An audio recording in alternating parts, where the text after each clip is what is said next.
반갑습니다. 초대해 주셔서 감사합니다.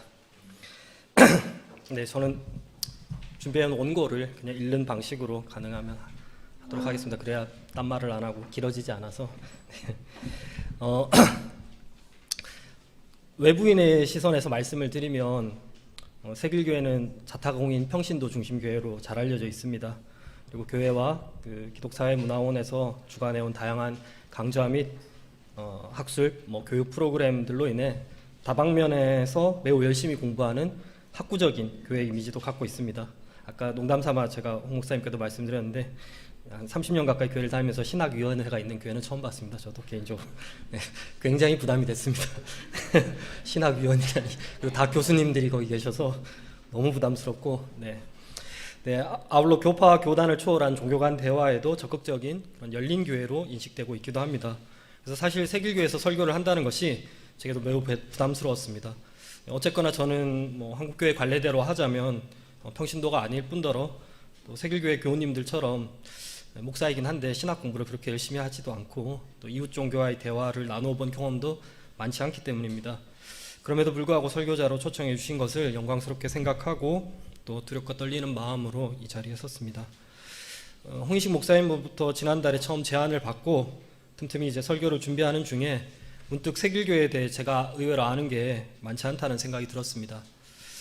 개인적으로도 그렇고 제가 일하고 있는 제3시대 그리스도교 연구소 차원에서도 그렇고 지금 이제 세길교회 지원도 받고 있고 세길기독사회문화원과 협력 사업도 하고 있는 터라 제가 사실 주중에 여기를 많이 옵니다. 공간 세길에. 근데 예배 참여하는 것은 처음이고 그래서 조금 그리고 또 문화원 이전에 세길교회가 언제 어떻게 시작되었는지 전 사실 잘 몰랐습니다. 그래서 이번 기회에 좀 이렇게 찾아봤습니다. 홈페이지에 들어가서 세길교회 역사도 보고 또 발자취도 보고 여러 가지 활동들을 살펴봤습니다. 제가 지금 이제 목회보다는 연구에 전념하고 있는 입장이라 그런지 제가 이렇게 취지문을 읽는데 특히 도입부가 저한테는 굉장히 인상적이었습니다. 3월 8일자로 돼 있는 1987년 3월 8일자로 돼 있는 세길교회 창립 선언문을 제가 창립 취지문을 제가 읽어봤는데요. 굉장히 저에게 인상적이었고 굉장히 큰 자극이 되었습니다. 그 중에서도 특히 도입부가 저는 흥미로웠습니다.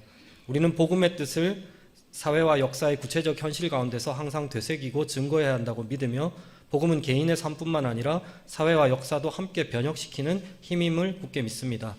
전적으로 동의합니다. 저 역시 우리가 그리스도교 신앙을 매개로 모여서 교회 공동체를 이루고 있는 이상 우리가 함께 공부해야 할 최우선 과제는 복음의 뜻이라고 생각합니다.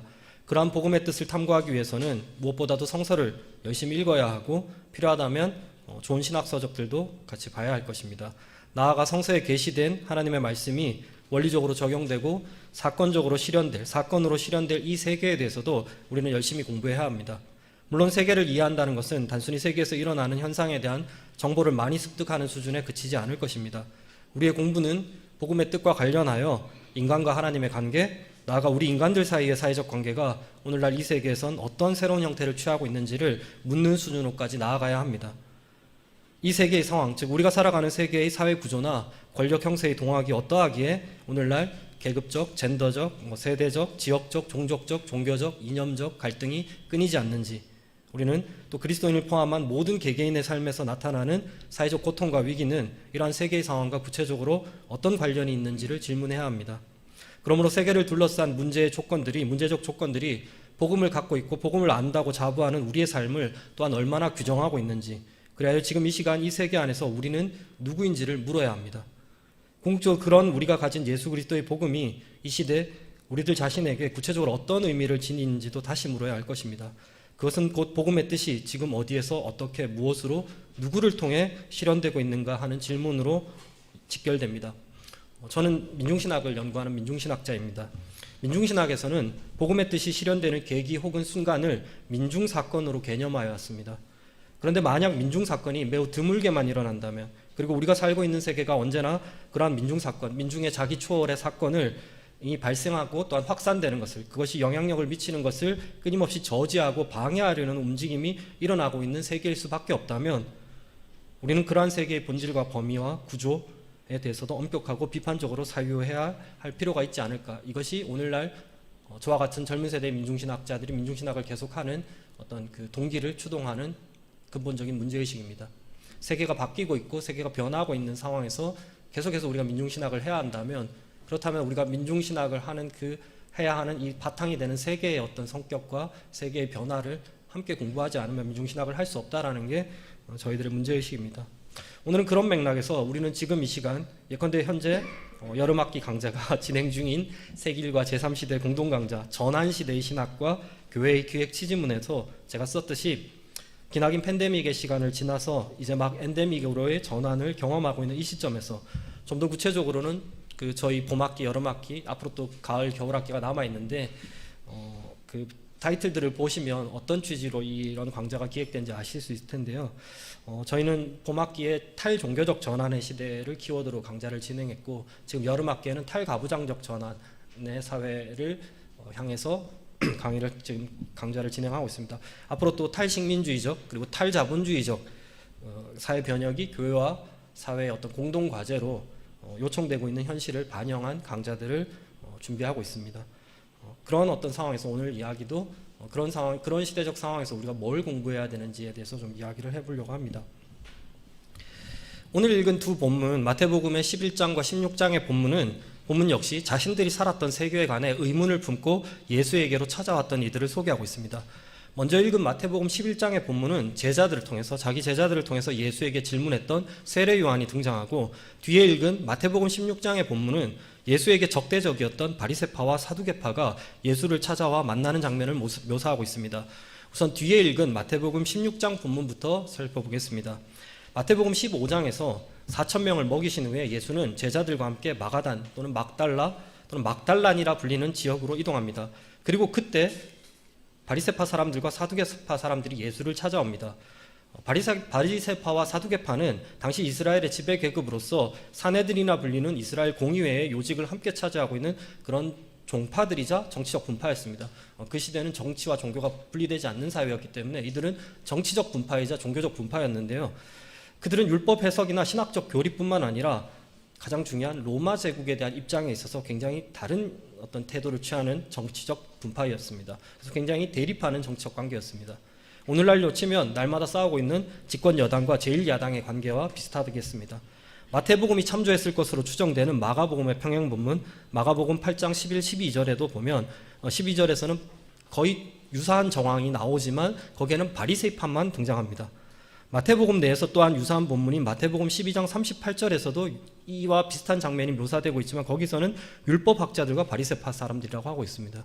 율법학자와 바리새파 사람들은 굉장히 동일한 사람들은 아니지만 같이 묶일 수 있는 범죄 집단인데, 이 바리새파와 사두개파는 굉장히 이질적인, 서로 경쟁하고 대립하는 정치적 집단인데 그들이 함께 왔다라는 건 굉장히 중요한 부분입니다. 마태복음 16장에서는 율법학자들이 아니라 사두개인들이 바리새인들과 더불어 예수를 찾아간 것으로 묘사합니다. 그러니까 국민의힘과 민주당이 어떤 사안에 관해서 함께 공동연대를 구축해서 행동하고 있는 겁니다. 정치적으로 대립하는 집단일지라도 공동의 이해관계가 걸려있는 사안에서는 특히 자신들이 기득권을 누리고 있는 사회 전체의 안녕을 위협할 제3의 세력이 출현했다고 느껴질 때 어제의 적이 오늘의 동지가 되어 대연정을 이룩하는 것은 그때나 지금이나 흔한 일입니다. 오늘날 한국에서도 노동 문제나 재벌 개혁 문제나 또는 성소수자 차별금지법 문제, 이런 문제에 대해서는 사실 여당과 야당이 아무 차이가 없다는 걸 우린 잘 알고 있습니다. 어쨌든 마태복음의 관점에서는 지역사회의 권력자들인 주로 이제 촌락을 중심으로 권력을 구축하고 대중들에게 영향을 미쳤던 바리새파와 예루살렘을 중심으로 특히 이제 제사장 계열이죠. 사두개파는 성전을 중심으로 권력을 형성했던 사두개파가 함께 연대해서 예수를 찾아왔다라는 건 예수가 그 시대의 지배계급 전체의 공공의 적이었다라는 것을 시사합니다. 성전과 회당 밖에서 차별받고 배제당하던 오클로스 민중들에게 구원, 더 정확히는 해방을 선언했던 예수의 가르침은 교리적으로 바리새파 입장과 강하게 충돌했습니다. 예수는 바리새파가 대중들에게 강요하는 그런 율법의 체계, 특히 이제 정부정의 정결 체계라고 불리우는 이런 율법 체계에 대해서 강하게 저항을 했었죠. 그리고 다윗의 후손을 자처하며 대중들을 몰고 다니면서 이스라엘의 회복을 선동했던 그의 메시아적 행동은 대제사장을 독점하며 헤롯 왕과의 주구 노릇을 하던, 특히 로마 제국 식민지의 어떤 지배 체제에 복무하고 있었던 사두개인들에게도 굉장한 정치적 위협이 될 수밖에 없었습니다. 따라서 그런 바리새파와 사두개파가 일시적으로 반예수 동맹을 구축해서 예수를 찾아왔다는 것은 그 자체가 이미 그들의 어떤 의도와 목적을 암시하고 있습니다. 왜 왔을까요, 그들은? 네. 마가복음 8장이나 마태복음 12장과 유사하게 16장 4절에서 악하고 음란한 세대가 표적을 요구하지만 이 세대는 요나의 표적밖에 아무것도 받지 못할 것이다 라는 준엄한 책망과 경고로 이야기가 끝맺고 있습니다. 표적을 요청하는 일 자체를 비난하는 정도를 넘어서 그것을 동시대를 살아가는 세대, 제너레이션, 세대 전체의 문제이자 시대 정신 자체가 악하고 음란하게 병들어버린 문제로 예수는 규정해버렸습니다. 예수에게 표적을 위한 표적의 요구는 당대의 특유한 사회적 병리 현상으로 간주되고 있는 것이었습니다. 그런데 16장 2에서 3절을 주의 깊게 읽어보면 예수님은 뭔가 문맥상 다른 이야기를 하고 있습니다. 바리새인들과 사두개인들은 표적을 보여달라고 요구했는데 예수는 그들이 하늘의 상태를 보고 그날의 날씨를 예측할 줄은 알지만 시대의 표징, 시대의 징조는 분별하지 못한다고 비난합니다. 여기서 하나님에 대한 완곡한 그 표현으로 돌려서 하는 표현으로서 하늘이 아니라 말 그대로 땅과 대비되는 물리적 공간으로서의 하늘, 스카이의 날씨를 분별하는 것이나 그것과 또 시대의 징조를 분별하는 것, 그리고 눈앞에서 펼쳐지는 예수의 표적이 하늘로부터 내려온, 즉 하나님께 기원을 두고 있는 표적이라는 것을 알아차리는 것은 사실 이 세 가지 일은 직접적으로는 다 관련이 없는 일입니다. 그냥 하늘을 보고 날씨를 예측하는 것과 시대의 징조를 읽어내는 것과 예수님의 기적이 하늘로부터 왔다라는 걸 알아차리는 능력은 사실 다 별개의 이야기들입니다. 이 각각의 표징에 대한 인식은 범주가 전혀 다른 사안들이라는 것입니다. 날씨를 예측할 수 있는 자료로서의 물리적인 하늘과 하나님의 이름을 함부로 부르는 것을 피하기 위해 도입된 유대교적 완곡어법으로서의 하늘, 그리고 둘이 아무리 같은 단어라도 의미상으로 전혀 다른 개념이기 때문에 그 둘과 관련된 표징 역시 다른 인식의 범주에 속합니다. 더욱이 잠시 후에 얘기하겠지만 시대의 징조라는 예수의 표현에 담긴 시대라는 말도 똑같이 표징, 표적, 징조와 결합하여 쓰였을지라도 앞에 두 단어들과는, 두 하늘과는 또 다른 신학적 개념입니다. 하늘하고 시대는 또 완전히 다른 개념이거든요. 자, 따라서 문맥상으로 2, 3절은 적대자들이 예수에게 요구한 것에 직접적으로 대응하지 않는 다소 이상한 답변인 셈입니다. 기적을 보여달라고 했더니 하늘의 날씨를 예측할 줄 못한다 그러고 시대의 징조를 읽을 줄 모른다 그러고, 그러니까 예수님의 이야기는 뭔가 동문서답입니다. 왜 이런 게 생겼을까? 지금 혹시 대한성서공에서 나온 표준 세번역 성경이나 또는 세번역 성경을 갖고 계신 분들이 계실지 모르겠습니다. 1993년에 출판된 표준 세번역 성경이나 그 개정판으로 아마 지금 교회에서 쓰고 있는 세번역 성경에서는 마태복음 16장 2, 3절이 대괄호로 표시되어 있을 겁니다. 이렇게 꺽쇠괄호로. 예수님의 말씀 부분만 딱 그렇게 되어 있습니다. 따옴표 처리되어 있는. 이 표시는 무엇을 가리킬까요? 대괄호 표시는 해당 본문이 어떤 사본에는 있고 어떤 사본에는 없어서 원본의 반영임이 분명하지 않은 경우를 나타냅니다. 실제로 마태복음 16장 2, 3절은 권위를 인정받는 다수의 고대 사본들에는 빠져 있습니다. 신약학자들 중에 굉장히 비평적인 학자들은 이 부분을 추석하지 않습니다. 예수의 원문이 아니라고 보기 때문에. 학자들은 이 구절이 아마도 후대에 누가복음 12장 54, 56절에 근거하여 보충되었거나 아니면 반대로 원문에는 들어있었지만 일부 지역에서 쓰여진 사본들에선 생략된 것으로 보고 있습니다. 예컨대 이집트와 같이 붉은 아침 하늘이 굳은 날씨를 나타내지 않는 지역, 그러니까 우리는 붉은 아침 하늘이면 날씨가 흐리겠구나 하지만 이집트에서는 지극히 정상적인 날씨이기 때문에 자기들의 이 상황에 맞지 않기 때문에 이걸 뺐을 수도 있다는 겁니다. 필사자들이. 대체로 콥틱 교회의 배경이 된 이집트 지역에서 필사된 다수의 고대 사본들에서는 16장 2, 3절이 누락되어 있습니다. 이처럼 성서 사본에 따라서 어떤 사본에는 2, 3절이 들어있고 또 어떤 사본에는 안 들어있기 때문에 오늘날 가장 권위 있는 그리스어 신약 성서로 학교와 교계에서 사용하고 있는, 또 대한성서공에서 번역의 대본으로 삼고 있는 네슬레 알란트 그리스어 신약 성서, 독일 성서공회와 세계 성서공회에서 만들어내고 있는 학자들이 만들어낸 사실상의 성서입니다. 그러니까 우리는 성서 원본을 갖고 있지 않고 무수히도 많은 사본들을 갖고 있고 그 사본들을 사실 학자들이 다 일일이 합의하고 편집해서 그 본문을 그 표준적인 본문을 발행하고 각국의 성서공회가 그걸 번역해서 사용하고 있습니다. 성경 무호설이라는 건 사실 그런 의미에서는 그렇습니다. 표준 서번역에 그렇다고 해서 성경에 우리가 말씀의 가치, 권위를 부정하거나 그러지는 않습니다. 그런데 학문적 관점에서는 그렇다는 겁니다. 표준 세번역서에서는 아예 본문 밑에 추석을 달아서, 지금 세번역에서는 그 추석이 다 빠져 있고 그냥 맨 앞에 그냥 그 일러두기로 일괄적으로 표시를 해놨는데, 사실 예전 표준 세번역은 김찬학 선생님이 이제 신약 최종 책임자를 맡으셨던 그 신약 성서에는 다 밑에 다 각주가 다 달려 있었습니다. 그래서 아마 그런 부분들이 보수적인 교회 정서에는 안 맞아서 표준세 번역이 인기를 못 끌고 세번역 성경이나 개역 개정판이 나온 걸로 아는데요. 표준세 번역에 밑에 다 괄호로 그 각주를 표시해 놨습니다. 권위를 인정받는 고대 사본에는 이 구절이 없다고. 16장 2, 3절이 원문에 속하는데 후대에 어떤 곳에서 삭제된 것인지, 아니면 반대로 원문에 없음에도 불구하고 후대에 어떤 이들에 의해서 추가된 구절인지, 그 명확한 진실을 지금으로서는 완벽하게 규명하기 어렵습니다. 설령 원문의 반영이 아니라고 할지라도 저는 이 구절을 굉장히 중요하게 봐야 한다고 생각합니다. 이 구절의 추가가 어떤 의미를 담고 있는지에 대해서는 잠시 뒤에 말씀드리겠습니다. 다시 이제 오늘 먼저 읽었던 마태복음 11장 2에서 6절 본문을 살펴보겠습니다. 앞서서 살펴본 16장 본문에 비하면 이 본문은 해석이 어렵지 않습니다. 여러분들도 익히 아시는 본문일 겁니다. 오실 그이라는 복음성가도 있을 정도로 굉장히 유명한 이야기입니다. 사본들 간에 불일치 문제도 없습니다. 평행 본문이 누가복음 7장 18절 23절과도 일치합니다. 마태복음 4장 12절에서 이미 세례 요한은 투옥되어 있었습니다. 그때 이미 투옥이 되었다고 보도하고 있습니다. 11장의 시점에도 그는 계속 수감되어 있던 것으로 묘사됩니다. 그는 예수가 일으킨 메시아적 사건들에 대해서 감옥에서도 소문을 듣고 알게 되었지만 여전히 예수가 정말 메시아인지에 대해 확신하지 못했던 것 같습니다. 자신이 세례를 준 또 이 부분에서 학자들은, 예수 운동을 연구하는 학자들은 예수는 청년 시절에 세례 요한의 운동에 영향을 받고 성장한, 직계 제자급은 아닐지라도 그 운동의 영향권 하에서 성장한 어떤 운동가로 보고 있는데요. 그런 입장에서 보면 세례 요한 입장에서 예수의 어떤 정체와 예수가 누구인지에 대해서 굉장히 관심을 가질 만하죠. 자기가 감옥에 갇히고 나서 운동이 끝났을 줄 알았는데 예수라는 새로운 어떤 인물이 등장하여 그 운동을 더욱더 확대시키고 자기의 운동을 더욱더 급진화하는 그런 운동을 전개하고 있다고 했기 때문에, 심지어 이제 복음서에서는 많은 세례 요한의 제자들이 예수의 제자로 이동했다라는 이야기가 나오거든요. 그래서 세례 요한이 아마 궁금했을 겁니다. 그래서 자신의 제자들을 예수에게 파견해서 아주 단도직입적으로 묻습니다. 오실 그분이 당신입니까? 그렇지 않으면 우리가 다른 분을 기다려야 합니까? 요한의 이 질문에는 예수와 요한 사이에는 이렇게 보시면 됩니다. 영화적으로 묘사를 하자면 두 사람 사이에는 한 1000년이 넘는 시간 동안 전승된 구약성서의 모든 이야기들과 이스라엘의 전승들이 함축되어 있습니다. 요한도 그걸 알고 있고 예수도 그걸 알고 있고 두 사람 모두 풍부한 구약의 지식과 예언과 전통의 근거에서 서로 대화를 하고 있는 겁니다. 여기서 대답 한 번만 잘못해도 바로 탈락하는 거죠. 고수들끼리의 대화이기 때문에 말 한마디만 잘못해도 예수도 아웃이고 세례 요한도 뭔가 이상한 소리 하면 안 돼요. 둘은 아주 높은 수준의 대화를 하고 있는 겁니다. 오실 그이, 딱 이렇게만 말합니다.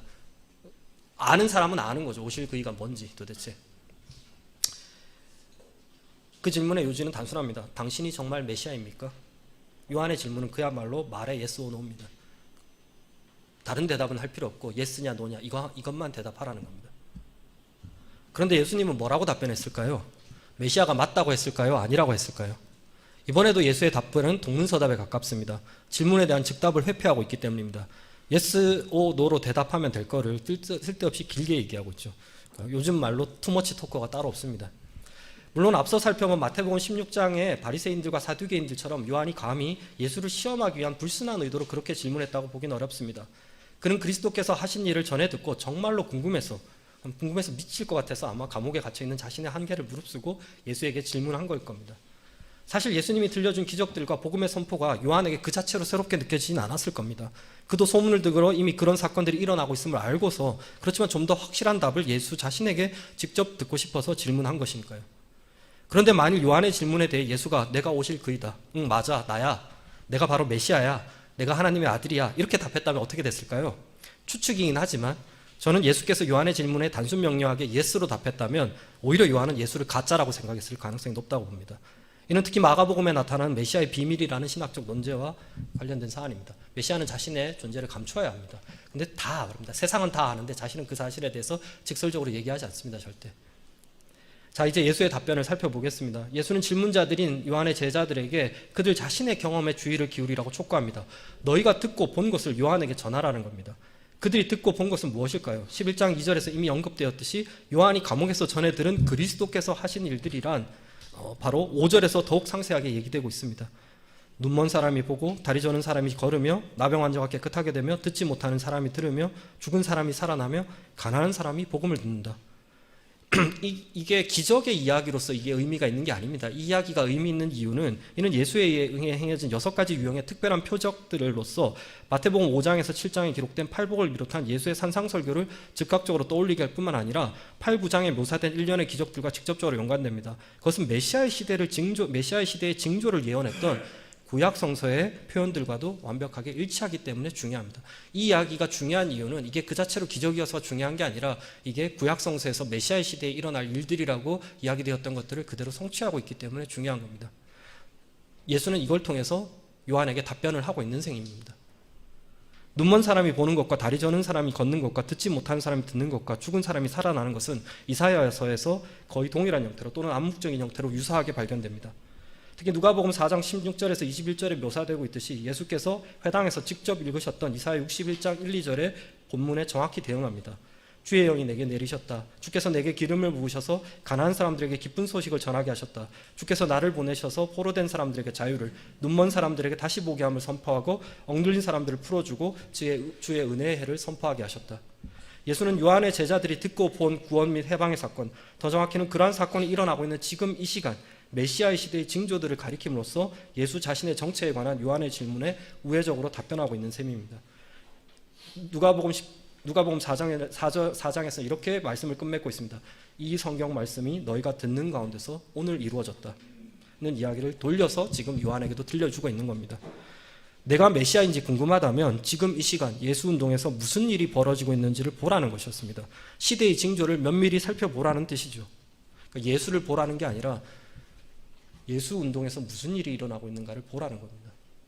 사복음서가 일관되게 보여주고 있는, 그리고 지금 예수 자신이 직접 언급한 그 모든 예수 사건들, 다양한 방식으로 고통당하고 있던 사람들을 살려낸 그 표적들과 특별히 가난한 이들에 대한 복음의 선포는 구원의 시대, 메시아의 시대의 징조들입니다. 예수는 지금 요한과 그 제자들에게 시대의 징조를 읽어낼 것을 요청하고 있습니다. 자신이 메시아냐 아니냐보다 지금 이 시간 바로 여기에서 메시아의 시대의 징조가 나타나고 있다는 사실이 더 중요함을 환기시키고 있습니다. 따라서 예수가 누구냐는 질문에 대한 답은 예수 운동이 보여주는 시대의 징조로서 판단되어야 한다는 것을 우리는 깨닫게 됩니다. 다시 마태복음 16장 본문으로 돌아가 보겠습니다. 저는 앞서 16장 2, 3절이 원문에 있었는지, 있었지만 후대에 삭제된 건지, 아니면 반대로 원문에 없었는데 후대에 추가된 것으로 볼 수 있는지 그 가능성이 다 있다고 말씀드렸습니다. 그래서 오늘날 학자들은 이 구절을 성서 본문에 포함시키되 대괄호로 구별해서 표시해 둔다고도 했습니다. 어떤 다수의 비평적인 학자들은 아예 주석서에서 이 부분을 주석하지도 않을 정도라고 또 말씀드렸습니다. 저는 사실 후대에 추가됐을 가능성이 더 높다고 보는 편이긴 합니다. 그렇다고 해서 이 구절의 가치가 다른 구절들보다 떨어진다고 보지는 않습니다. 저는 16장 2, 3절이 굳이 추가된 이유가 중요하다고 생각합니다. 그 이유를 지금 우리가 살펴봤던 마태복음 11장 2, 5절의 본문과 연관성이 있다고 저는 봅니다. 세례 요한에게 예수가 답했듯이 예수가 일으킨 모든 기적들과 가난한 이들을 향한 복음의 선포는 예수의 초월적이고 신적인 능력을 과시하기 위한 것도, 심지어 예수의 메시아적 개성이나 인격을 입증하기 위한 것도 아니었습니다. 그것은 오직 지금 이 시간, 헬라어로 호눈 카이로스, 바로 지금 이 시간이, 지금 이때가 메시아적 사건이 일어나고 있는 메시아의 시대임을 보여주는 징조들일 뿐이었습니다. 다시 말해 예수와 그를 지지하는 이들이 함께 일으켰던 예수운동에서 일어난 모든 구원과 해방의 사건들은 예수 개인의 정체를 밝히는 문제를 넘어서서 그 시대가 바로 메시아의 시대임을 보여주는 시대의 징조들로서 의미를 갖는 것들입니다. 기적의 어떤 스펙타클한 외양이나 예수님의 신비로운 인격에 신경 쏟지 말고 메시아의 시대의 징조를 살피는 데 집중하라는 경고로서 16장 2, 3절이 문맥상의 어색함을 무릅쓰고 이 대목에서 어떤 이들에 의해 추가되었다고 저는 봅니다. 시대의 징조라는 표현에서 사용된 시대의 원어는 음란한 세대라고 할 때 그 세대는 제너레이션이지만 시대는 지금 영어로 번역하자면 에포크 이런 뜻이 더 가깝습니다. 에라 이런 말이죠. 영어로 하면 시대. 자, 근데 이게 이제 헬라어에서 굉장히 중요합니다. 시대의 징조라는 표현에서 사용된 시대의 원어는 헬라어로 카이로스입니다. 신약 성서를 포함한 고대 헬라어 문화권에서 시간, 시대를 가리키는 용어로는 주로 두 가지가 쓰였습니다. 하나는 크로노스이고 하나는 카이로스입니다. 신약 성서는 메시아적 시간, 메시아의 시대를 암시하는 대목에서 크로노스가 아닌 카이로스를 현저하게 사용하고 있다는 점이 중요합니다. 혹시 예수의 메시아로서의 공식적인 활동의 제1성이 무엇이었는지 아십니까? 마가복음 1장 15절에 이렇게 기록되어 있습니다. 이르시되 때가 찼고 하나님의 통치가 하나님의 나라가 가까이 왔으니 회개하고 복음을 믿으라 하시더라. 여기서 때가 찼다. 페플로레타이 호 카이로스. 여기서도 카이로스란 단어가 쓰였습니다. 이 때가 바로 카이로스입니다. 메시아적 시간의 때가 이르렀다는 겁니다. 하나님의 통치가 가까이 왔다는 그 때가 단순히 계획되어 있거나 예정되어 있던 달력상의 몇 월 며칠을 가리키지 않는다는 것은 충분히 짐작하실 수 있을 겁니다.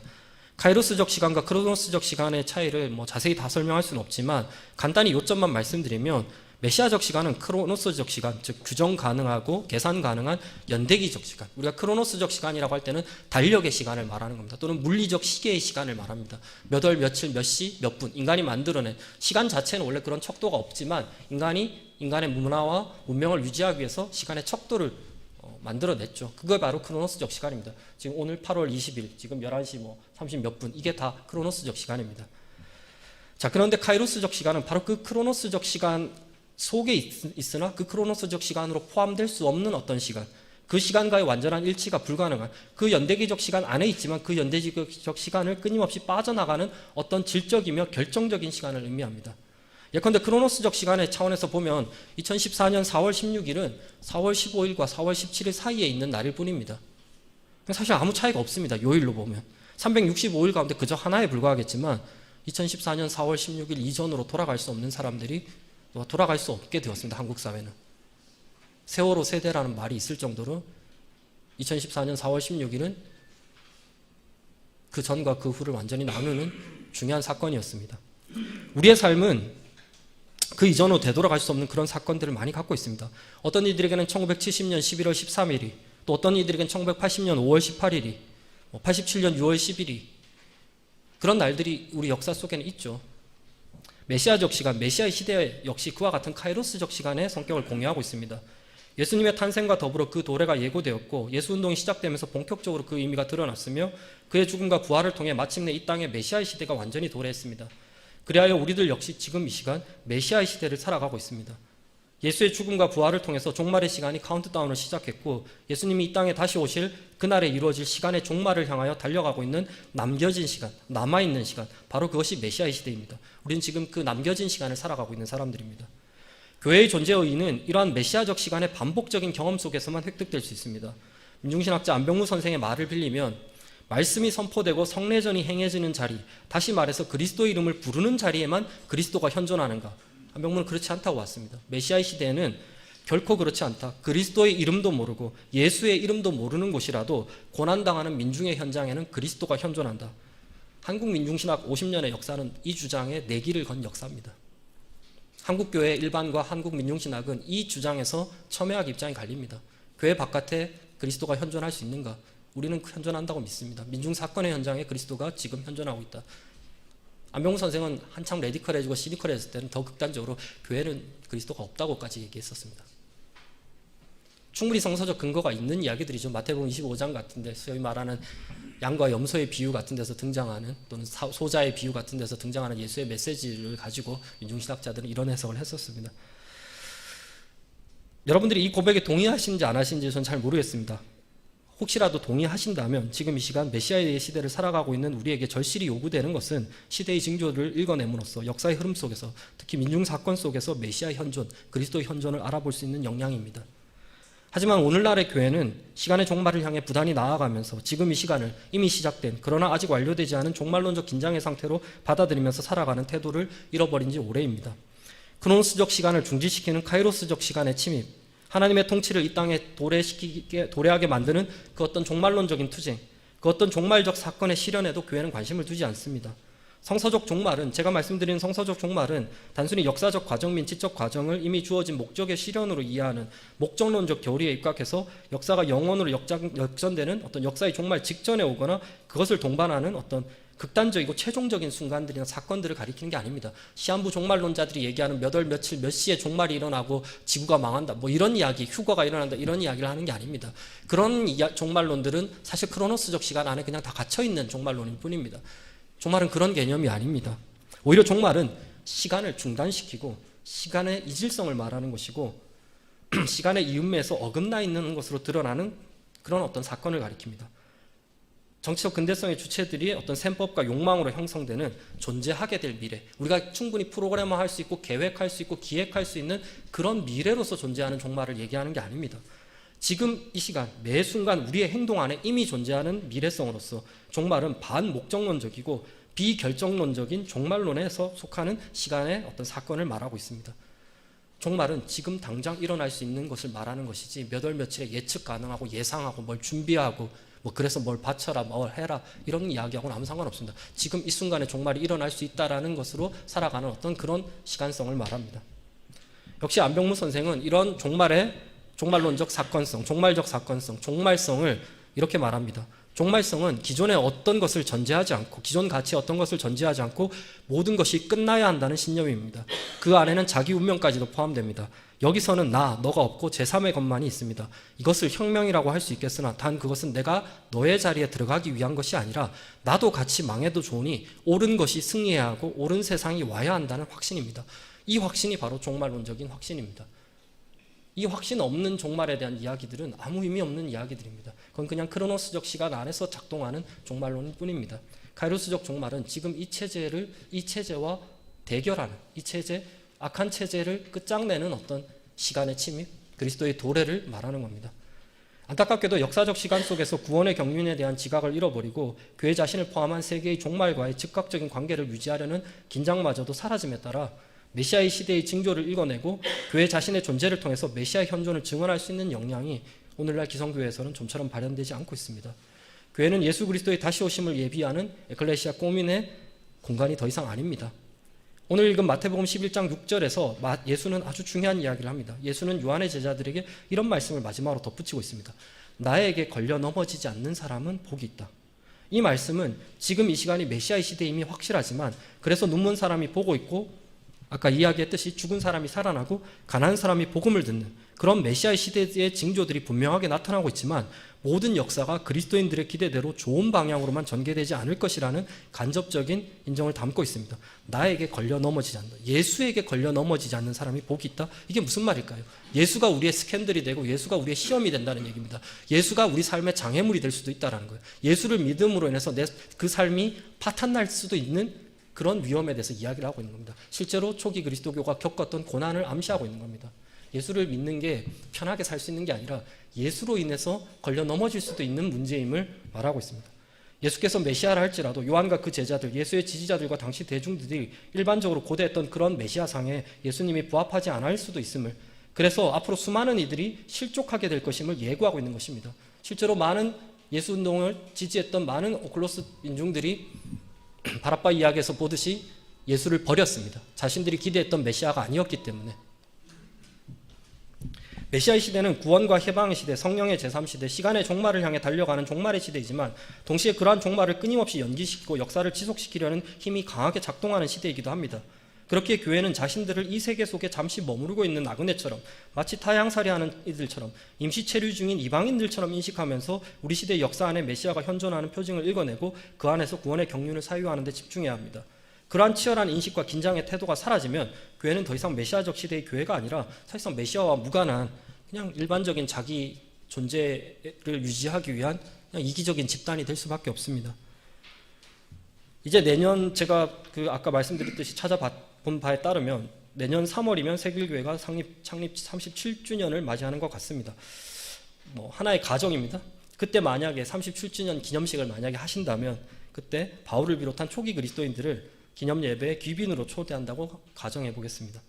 초대를 받아서 교회를 방문한 그들이 과연 세길교회를 보면 어떤 반응을 나타낼까요? 제 생각인데 어느 교회든 마찬가지겠지만 그들은 당황할 겁니다. 자신들의 시대에 곧 도래하리라 믿었던 종말이 혹은 예수님의 다시 오심이 아직까지도 실현되지 않았다는 사실, 그래서 교회의 역사가 무려 2000년이나 지속되고 있다는 사실에 그들은 아마 기절초풍할 겁니다. 자기들 당대에 예수가 다시 올 걸 믿었고 그래서 모든 걸 존재를 걸었던 그들의 삶에서 2000년이나 교회가 지속되어 버렸습니다. 심지어 교회가 부자가 되어 있는 것도 놀라운 아마 충격일 겁니다. 설상가상으로 만일 37년의 역사가, 세길교회 37년의 역사가 다른 일반적인 교회들처럼 교회의 역사적 기원과 종말을 긴장 속에 두면서 끊임없이 말씀드렸던 연대기적 시간을 중지시키는 종말의 시간을 그 안으로 가져오려는, 그래서 시간의 종말을 실현하는 어떤 필사적인 의지로 점철되어 있지 않다면 그들은 더욱 실망할 겁니다. 그래서 저는 한편으로 그렇지만 제가 잘 모르지만 그럴 일은 없을 거라고 믿습니다. 세길교회 37년의 역사는 37년이라는 그런 어떤 연대기적 시간 내부에 안주해온 시간이 아니라 교회를 향한 역사적 요구에 매 순간 충실히 응답하며 메시아적 시간에 대한 올바른 인식을 위해 메시아적 사건의 반복을 위해 치열하게 경주해온 시간임을 믿기 때문입니다. 외부인으로서 세길교회에 대해 잘 알지 못함에도 불구하고 세길교회 창립 취지문의 결론부에 나와 있듯이 어두운 역사 한가운데서 빛이 되시며 혼돈 속에서 헤매는 백성들에게 진리의 세계를 제시하신 예수 그리스도의 삶을 본받고자 노력하는 가운데 그의 십자가의 고통과 함께 부활의 영광을 뜨겁게 기억하면서 마침내 이 땅 위에 하나님의 다스림이 이루어지는 그날을 향하여 오늘도 외롭지만 힘차게, 괴롭지만 기쁘게 예수 그리스도의 몸된 공동체를 갖고 왔을 거라고 저는 감히 믿고 싶습니다. 만약 그렇지가 않다면 저와 그리고 저희 제3시대 그리스도교 연구소가 세길교회가 메시아적 사건, 민중사건의 현장에서 지금 만나서 이렇게 동역하는 일도 없었을 것이기 때문입니다.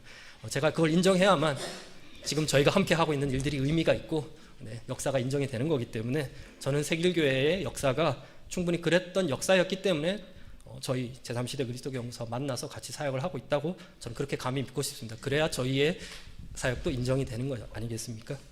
네. 부디 앞으로도 세길교회가 공동체적 평신도 중심교회의 정체성을 분명히 유지하는 가운데 메시아의 시대의 징조를 해석하는 것을 교회 공부 과제로 삼아 지금 이 시간, 이 세계 안에서 예수 그리스도의 현존을 증언할 수 있는 그런 메시아 사건, 민중 사건의 증인이 되기를 바랍니다. 감사합니다.